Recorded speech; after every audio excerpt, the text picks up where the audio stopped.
Damihi animas cetera give me souls, take away the rest. Father John po, STB. We are now in the 21st Sunday in Ordinary Time. And our celebration for the day reminds us of our relationship with God. Because the Lord is asking us, ano nga ba ang relasyon natin sa Kanya? Sino nga ba ang pagkakakilala natin sa Kanya? Because our relationship with Him affects the way we relate to one another. At ito din po ay nakaka-apekto in the way we preach kung sino nga ba ang Diyos para sa ating buhay. Because in our gospel for today, taken from the Gospel of Matthew, chapter 16, verse 13 to 20, Jesus asked His disciples, "Who do people say that I am?" Ang dami nilang sinabi. Ang daming pananaw ng maraming tao tungkol kay Jesus. Pero the Lord suddenly asked the second question, which is so personal. How about you? Who do you say that I am? Sapagkat napakadali pong maintindihan kung sino si Jesus sa Biblia, sa mga bagay-bagay na binabasa natin at naririnig. Pero the Lord wishes us to become personal in terms of defining who He is sa buhay natin. Ikaw, sino ang Diyos para sa iyo?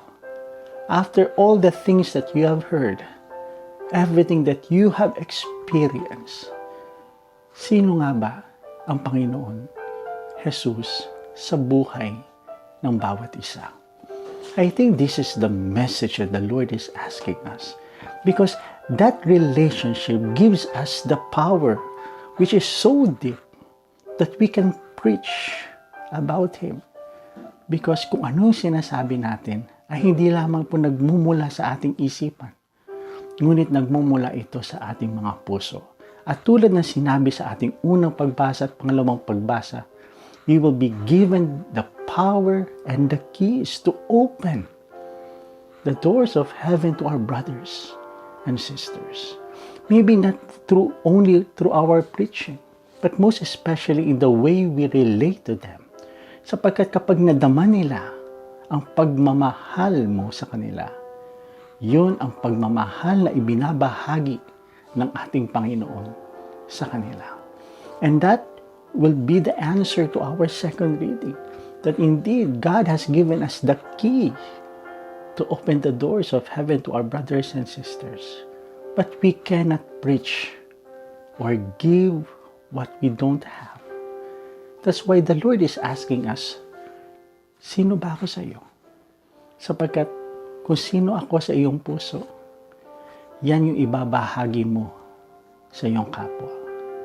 Tayong mga Kristiyano, di kasunod ni Kristo, we have understanding about our faith, about Jesus. But the Lord is saying, let this understanding go to your heart and live it as a deep relationship with God.